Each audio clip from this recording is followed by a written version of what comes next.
그리고 한 주간 또 하나님의 은혜 가운데 이 무더위 속에서도 이렇게 건강으로 함께 해주신 은혜 생각해보면 감사하죠. 오늘도 주님 안에서 또 이 무더운 여름에 또 주님의 은혜로 날마다 삶을 살아가는 우리 성도들 여러분의 가정도 될 수 있게 주님 축복합니다. 오늘 주신 본문의 말씀을 가지고 은혜의 보좌 앞으로 은혜의 보좌 앞으로라는 말씀의 제목을 나누고자 합니다. 여러분에게 한번 여쭤볼까요? 여러분 하나님의 은혜가 아니면 살 수 있을까요? 오늘 이 자리에 나올 수 있었을까요? 나는 나올 수 있었다라고 생각하는 분 계실까요? 없습니다. 하나님의 은혜가 아니면, 하나님의 도우심이 아니면, 하나님의 이끄심이 아니면 결코 단 1분을 살 수 없다고 하는 사실입니다. 이 고백을 가지고 삶을 살아가는, 정말 복음을 누구내는 삶을 살아가는 우리 성도님들 모두가 될 수 있기를 주님의 이름으로 축복합니다. 자, 오늘 본문은 이제 그러므로 이렇게 말씀을 시작하고 있어요. 그러므로 접속사가 있죠. 그러니까 다시 한번 본문을 보실까요?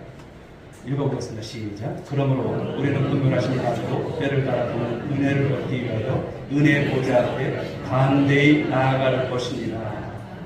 아멘. 그러므로 우리가 은혜의 보좌 앞에 담대히 나아갈 수 있는 이유가 뭐냐, 근거가 뭐냐, 이것을 말씀하는 거예요. 그러므로 오늘도 이 시간에 우리가 예배 전에 우리가 나올 수 있었던 것, 그 이유가 무엇이냐, 그 근거가 무엇이냐. 내가 건강했기 때문에, 내가 그래도 그 믿음이 있었기 때문에 그럴까요? 오늘 이 앞선 말씀을 우리가 좀 볼 수 있었으면 좋겠습니다. 히브리 서기자가 어떻게 진술을 하는지 넘겨주실까요? 여기 그런 말씀이 있죠. 이제 14절에 나온 15절의 말씀을 쭉 이렇게 보면 좀 쉽게 이제 이해를 돕기 위해서 말씀을 써놨습니다만, 우리에게 큰 대제사장이 계신다. 그분은 곧 하나님의 아들 예수시다. 예수님은 구약의 대제사장과는 비교될 수 없을 정도로 부활하시고 유일한 큰 대제사장이시다. 왜냐하면 대제사장이신 예수께서 십자가 달려 죽으심으로 단번에 영원한 속죄를 이루시고 부활 승천하심으로 하나님께로 나아갈 수 있는 새로운 살 길을 열어주셨기 때문이다. 아멘이십니까? 그러므로 우리가 오늘도 이렇게 주님 앞에서 나와 예배를 드릴 수 있다고 하는 것은 너무나 큰 은혜고 너무나 큰 축복이라고 하는 것입니다.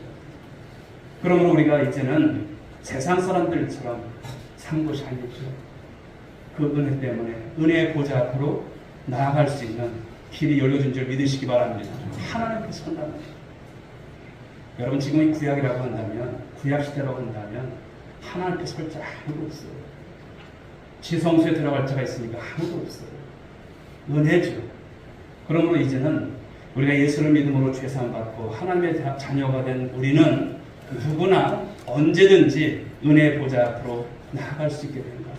여러분 이것을 늘 기억하는 우리 성도들 될 수 있길 바랍니다. 성경의 말씀을 보시게 되면 이 보좌라고 하는 단어가 나오죠. 보좌. 이것이 한 82번 정도 나옵니다. 그런데 요한계시록을 보게 되면 유독 많이 나오는 단어가 보좌라고 하는 단어가 나와요. 천상의 모습이죠. 하나님 나라의 보좌. 그 보좌가 35번 나와요. 보좌는 무엇일까요? 왕권을 상징하는 거예요. 왕이 앉는 자리, 그냥 쉽게 말해서 의자라고 생각하면 왕이 계신 곳이에요. 그런데 그 하나님의 영광의 보좌를 본 사람들이 성경을 보니까 종종 등장을 했어요. 구약의 말씀을 보게 되면 이사야 6장에 보게 되면 이사야 선지자가 우시야 왕이 죽던 해에 바로 하나님의 영광의 보좌를 보았다라고 이렇게 말씀합니다. 에스겔 선지자 역시도 하나님의 보좌를 보았는데 에스겔서 1장 26절 말씀을 보면 이렇게 나오죠. 남보석과 그 모양이 남보석 같다. 또 다니엘도 하나님의 영광의 보좌를 보았는데 그 말씀을 보면 그의 보좌는 불꽃 같다. 네. 이런 말씀들이 등장하는 것을 볼 수가 있어요. 요한계시록에 와서 요한계시록 4장에 보게 되면 4장 3절에서 무지개가 있어 보좌에 둘렀는데 그 모양이 녹보석 같더라. 또 이어지는 4절 말씀을 보면 보좌에 둘려 24 보좌들이 있고 그 보좌들 위에 24 장로들이 흰옷을 입고 머리에 금관을 쓰고 앉았더라. 하나님 나라 천상에 그 보좌를 묘사하고 보았던 말씀들을 여러분 오늘 사실을 그대로 이렇게 써놨지만 상상이 됩니까? 인간의 언어로 완벽하게 하나님의 보좌를 우리가 설명할 수는 없을 것입니다. 그러나 장차 사랑하는 여러분, 장차 우리가 그 나라에 가게 되면 그 하나님 아버지를 배울 줄 믿으시기 바랍니다. 그 보좌에 앉아 계시는 이 영광스러운 이 보좌에 왕이신 우리 주님께서 앉아 계심을 믿으시기 바랍니다. 그 주님의 보좌에서 우리의 찬양, 우리의 경배, 우리의 기도를 받으신다는 것이죠. 그리고 여러분, 이 역사를 누가 주관해 가세요? 하나님께서. 누가 여러분 통치해 가십니까? 하나님께서. 온 우주 만물을 주관하시고 통치하시고 이끌어 가시는 하나님이시죠. 그래서 시편 기자는 시편 103편 19절에서 이렇게 여러분 말씀하고 있습니다. 읽어볼까요? 여호와께서 그의 보좌를 하늘에 세우시고 그의 왕권으로 만유를 다스리시다. 예. 또한 주님은요, 보좌에서 우리를 위해서 어떤 것을 하시냐면 중보를 하세요. 우리를 위해서 친히 간구를 하세요. 기도를 하세요. 그런 주님이십니다. 사도 바울이 그래서 보좌에 앉으신 주님을 로마서 8장 34절 말씀을 보면 우리를 위해서 간구하신 자다. 누가 간구를 하세요? 하나님께서 여러분들을 위해서 간구하신다는 겁니다. 내가 기도할 때를 놓치고 내가 기도할 생각을 못하고 있을 때도 주님은 저와 여러분을 위해서 기도하는 줄 믿으시기 바랍니다. 여러분을 위해서. 그래서 지금도 우리 주님께서 여러분을 위해서 간구하신다는 사실입니다. 우리를 위해서 간구하시는 바로 대제사장이신 예수님, 그럼 그분은 어떤 분이실까요? 하는 거죠. 히브리서 4장 15절의 말씀처럼 말씀을 보게 되면 우리에게 있는 대제사장은 우리의 연약함을 동정하지 못하실 분이 아니다라고 하는 말씀입니다. 우리의 여러분 삶을 동정하신다는 거예요. 우리가 어떤 삶으로 인해서 연약하고 아픔을 우리가 가지고 있는지를 신이 주님께서 아신다고 하는 거예요. 공감하신다고 하시는 말씀입니다. 때론 여러분, 다른 사람들은 나 몰라줄 수 있잖아요. 그런데 주님은 여러분의 마음을 충분히 아시는 줄 믿으시기 바랍니다. 그래서 우리를 위해서 친히 간구하시는 거예요. 여러분들이 때론 눈물을 흘릴 때가 있죠. 그런데 주님은 어떠신 분일까요? 여러분과 더 많이 눈물로 기도하시고 우시는 주님이시라고 하는 거예요. 그러므로 우리는 이 은혜의 보좌 앞으로 나아갈 수 있길 주를 축복합니다. 그 주님 앞에 사람 붙잡고 하소연하지 마시고 주님 앞에 나가세요. 주님 앞에. 그런데 성경을 보게 되면 이 은혜의 보좌뿐만 아니라 또 심판의 보좌도 있음을 말씀하고 있죠. 시편의 여호와께서 심판을 위해서 보좌를 준비하셨다고 말씀하는데 시편 9편 7절 말씀을 보실까요? 읽어봅니다. 시작. 여호와께서 영원히 앉으시며 심판을 위하여 보좌를 준비하셨다. 네. 심판을 위한 보좌, 심판의 보좌죠. 요한계시록에 보게 되면 하나님의 심판의 보좌를 우리 계시록 20장 11절 말씀을 보게 되면 크고 흰 보좌라고 이렇게 말씀을 합니다. 크고 흰 보좌. 백보좌를 말하고 심판의 때를 그 어떤 보좌를 말하는 것인데요. 이 심판의 보좌가 크다고 하는 것은 어떤 것이냐면 하나님이 이 심판에 있을 때 모든 피조물에게 그 심판이 미칠 것을 말씀하는 거예요. 모든 것을 심판하신다는 거예요. 그렇다면 누가 이 심판을 받을까라고 하는 것이죠. 누가 받습니까? 계시록 20장 12절 하반절 말씀을 보실까요? 읽어봅니다. 시작. 죽은 자들이 자기 행위를 따라 책들에 기록된 대로 심판을 받는다. 죽은 자들이 자기의 행위를 따라서 심판을 받는다. 계시록 20장 15절 말씀을 보실까요? 또 나옵니다. 읽어봅니다. 시작. 누구든지 생명책에 기록되지 못한 자는 불못에 던져지더라. 네. 영원히 꺼지지 않는 불못에 던져진다는 거예요. 생명책에 기록되지 않는 자들, 예수 믿지 않는 자들은 영원히 꺼지지 않는 그 유황불에 죽지도 못하고 영원한 고통을 당할 것을 말씀하는 거예요. 하지만 여러분의 주위에 예수 믿지 않는 자들을, 예수 믿지 않는 여러분 많은 이웃들 어떻습니까? 이 사실을 믿을까요? 믿지 않아요. 이러면서 얘기를 하죠. 너나 예수 않는 거야. 두려움이 없는 거예요. 두려움이 없이 사는 모습. 그러나 기억하십시오. 이 죄와 죽음의 문제를 해결하지 못한 사람은 한 사람도 이 심판의 보좌 앞에 여러분 서야 하고 그 심판을 받게 되는 것을 여러분 기억할 수 있기 바랍니다. 자, 그런데 사단이 또 어떻습니까? 사단이요, 우리를 얼마나 힘들게 하는지 몰라요. 네.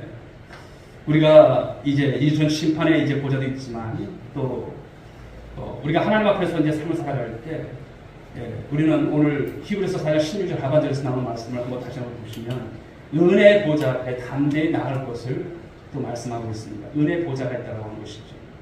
여러분, 은혜라고 하는 것이 무엇일까요? 은혜라고 하는 것은 조건 없이, 그렇죠? 값 없이 베풀어 주시는 하나님의 호의, 하나님의 사랑이 은혜입니다. 우리가 무엇을 잘해서가 아니에요. 무엇이 여러분 예뻐서가 아니에요. 어떤 우리가 삶에 있어서 어떤 경력이 있어서가 아니에요. 그냥 하나님께서 우리를 먼저 사랑하신 것이죠. 그 은혜의 보좌는 그런데 하나님께서 우리의 죄를 지적하고 혼을 내시는 것이 아니라고 하는 거예요. 아무리 넘어졌어도, 아무리 실패했어도, 아무리 우리가 더럽혀졌어도, 아무리 삶이 망가졌어도 용서해 주시고 또 깨닫게 해주시고 긍휼을 베풀어 주시는 것, 그것이 은혜의 보좌인 줄 믿으시기 바랍니다. 그러므로 우리는 이 은혜의 보좌 앞으로 담대히 나아갈 것을 말씀하고 있어요. 여러분, 질병의 고통이 와요. 배신의 아픔이 있어요. 재정의 어려운 등을 만나요. 우리가 살다 보면 관계의 어려움들이 있어요. 풀리지 않는 관계의 어려움들. 그럴 때마다 내 인생이 끝난 것처럼 보일 때가 있어요. 나 인생 끝났네. 살 희망이 없을 때가 있어요. 내가 이렇게 살아서 무엇하나? 그럴 때일지라도 사랑하는 여러분, 은혜의 보좌 앞으로 나갈 수 있게 주님을 축복합니다. 받은 상처가 너무 커서 주저앉고 싶을 때도 있죠. 그러나 우리는 그때일지라도 은혜의 보좌 앞으로 나아가시라는 거예요. 사단이 여러분들을 여러분 그냥 내버려 두질 않잖아요.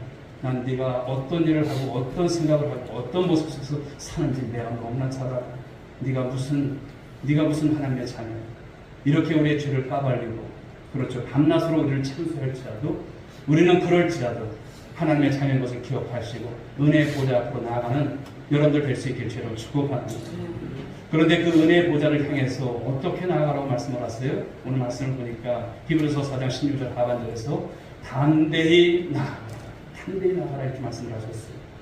이 말은 여러분들이 배짱이나 이렇게 갖고 뻔뻔함 속에서 나아가라고 하는 말씀이 아니에요. 복음의 도리, 이 믿음의 도리를 굳게 잡고 하나님의 자녀된 권세를 가지고 당당하게 나아가라. 할렐루야. 여러분들은 누구의 자녀입니까? 하나님의 자녀예요. 구원받은 하나님의 백성이에요. 당당하게 떳떳하게 나아가라 이렇게 말씀을 하시는 거예요. 그렇다면 어떤 사람이 이 은혜의 보좌 앞으로 담대히 나갈 수 있을까요? 첫 번째는 예수의 피를 힘입은 자가 나간 거예요. 예수의 피를 힘입은 자. 계시록 7장 14절 말씀을 보실까요? 어린 양의 피에 그 옷을 씻어 시기에 하였느니라. 히브리서 10장 19절 말씀을 보실까요? 우리가 예수의 피를 힘입어 성수에 들어갈 담력을 얻었나니. 어린 양의 피로 그 옷을 하얗게 씻은 자, 오직 예수의 피를 힘입은 자가 하나님 앞에 담대히 나아갈 것을 오늘 말씀하고 있는 것입니다. 그 지성소로 나아갈 것을 말씀합니다. 예수님께서 십자가에서 흘리신 그 피가 여러분과 저의 여러분 모든 죄를 씻었고 나를 향한 하나님의 진노를 멈추겠다는 사실을 믿으시기 바랍니다. 예수의 피입니다. 그 예수의 피를 힘입은 자가 하나님 앞에 담대히 나가는 거예요. 그 은혜 보좌 앞에 나가는 거예요. 두 번째는 믿는 도리를 굳게 붙잡은 자가 나아갈 수 있다 말씀하세요. 히브리서 4장 14절 하반절 말씀 읽어볼까요? 시작. 우리가 믿는 도리를 굳게 잡을지어다. 여기서 믿는 도리라고 하는 게 뭘까요? 사람의 도리 이런 것이 아닙니다. 믿는 도리라고 하는 것은 곧 복음을 말씀합니다. 복음. 하나님의 아들 예수께서 십자가에 달려 죽으심으로 우리의 모든 죄를 사하시고 그분께서 부활하시고 승천하심으로 누구든지 언제든지 예수의 보혈을 의지하기만 하면 하나님의 자녀된 권세를 가지고 또 하나님의 보좌 앞으로 담대히 나아갈 수 있게 하셨다는 말씀인 거예요. 사랑하는 여러분, 이것이 복음입니다. 할렐루야. 이것이 복된 소식이에요. 아무리 선하게 살고 법 없이 살 수 있는 사람이란 평판을 들어도 자기의 선행과 공로를 붙들게 되면 절대로 이 은혜의 보좌 앞에 나아갈 수 있어요? 없습니다.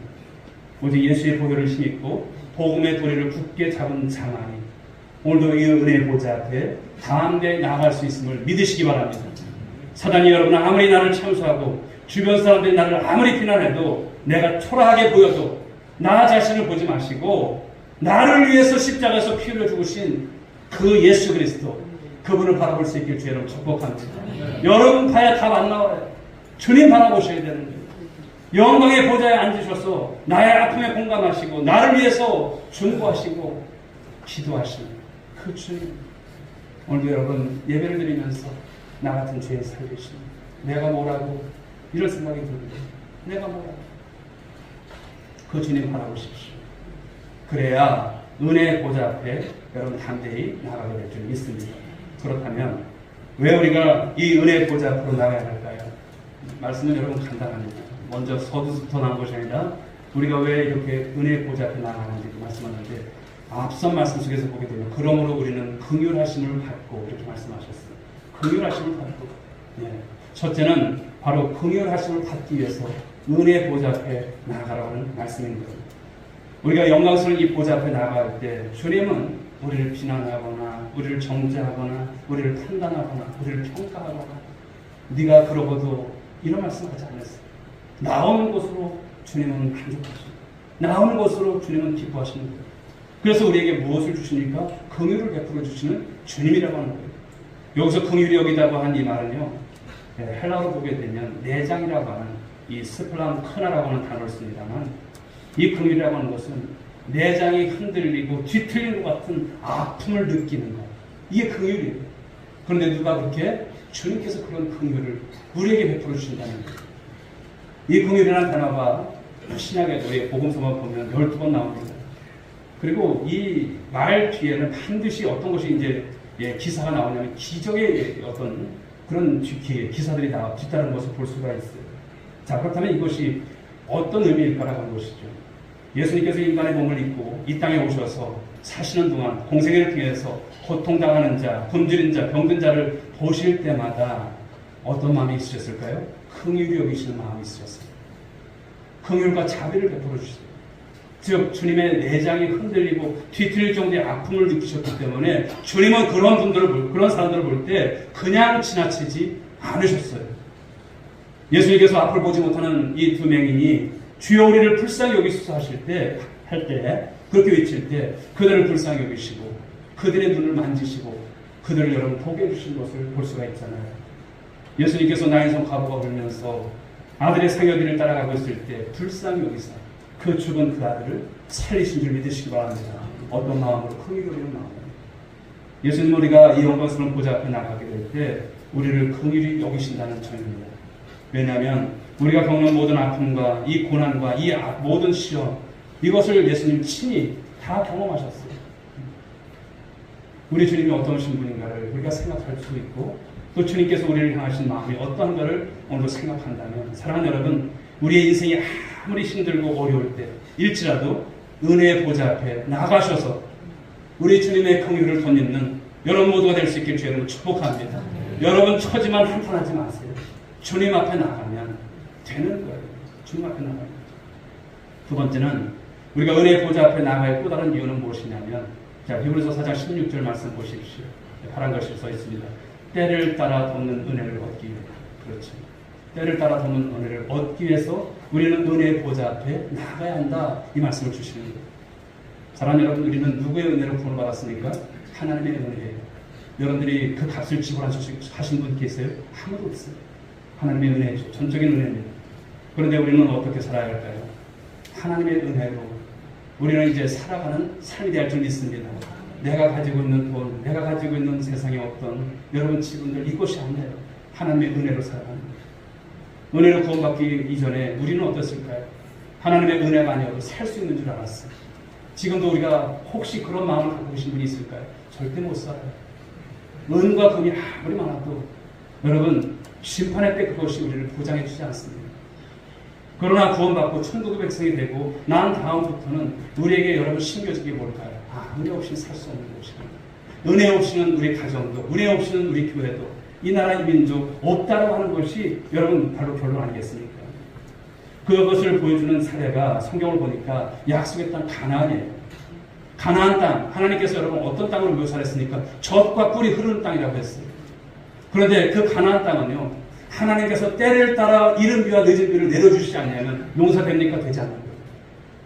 한마디로 하나님의 은혜가 아니면 살아갈 수 없는 곳이 바로 가나안인 것이죠. 그렇습니다. 다른 사람은 몰라도 은혜로 구원받은 우리 여전히 하나님의 은혜가 아니면 단 한순간도 살 수 없다고 하는 이 고백을 가지고 여러분 살아가신 여러분들 될 수 있길 주로 축복합니다. 불의의 사고나 질병도 많고 전쟁이 끊이지 않는 이 세상 하나님의 은혜 없이 살 수 있을까요? 이 폭염 속에서 우리가 은혜 없이 살 수 있을까요? 저 어둠의 세력이 나를 삼키려고 우는 사자처럼 호신탄탄 여러분들을 노리고 있는 그런 상황 속에서 여러분 어떻게 살 수 있을까요? 떨어지면 깨지는 이런 질그릇처럼 되어진 내가, 타락한 죄성을 가지고 있는 내가, 내 인생의 5분 후를 알 수 없는 내가, 그 하나님의 은혜 없이 어떻게 세상을 살아갈 수 있을까요? 그래서 우리는 은혜 아니면 살아갈 수 없다라고 보험마저도 다 주의 것이라고 찬양하며 여러분 사는 인생들 아닐까요? 사랑하는 여러분, 하나님의 은혜인 줄 믿으시기 바랍니다. 비행기를 타려면 어디 가야 됩니까? 공항 가야 돼요. 배를 타려면 항구에 가야 돼요. 치료를 받으려면 어디 가야 됩니까? 병원 가야 하듯이 우리가 은혜를 받으려면 은혜 보좌 앞에 우리가 나가야 할 줄 믿습니다. 은혜 보좌 앞에. 오늘 16절의 말씀을 보게 되면 때를 따라 돕는 은혜라는 단어가 나오죠. 우리에게 반드시 있어야 할 은혜, 꼭 있어야 할 은혜, 이 필요한 은혜, 바로 때를 따라 돕는 은혜인 것이죠. 자, 그럼 이것은 어떤 은혜를 말할까요? 때를 따라 돕는 은혜는 가끔 생각날 때마다 간헐적으로 도우시는 하나님의 은혜가 그런 것이 아니에요. 하나님께서 가장 적절하다라고 생각할 그때, 가장 나에게 있어서 가장 좋은 방법으로, 그리고 내 영혼에 가장 유익한 것으로 나를 도우신다고 하는 것이 때를 따라 돕는 은혜인 줄 믿으시기 바랍니다. 여러분, 모든 일에는 때가 있어요. 여러분들도 살아오시면서 여러분 말씀이 여러분 시간이 되잖아요. 경험했지 않습니까? 계절에도 때가 있는 것입니다. 눈은 여러분 언제 내려야 됩니까? 겨울에 내려야 돼요. 여러분 이 폭염 속에서 이 삼복도에 이 여름에 여러분 눈이 내린다면 어떻게 될까요?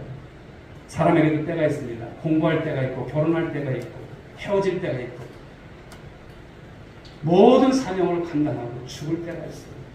때가 있어요. 우리 신앙생활에도 때가 있습니다.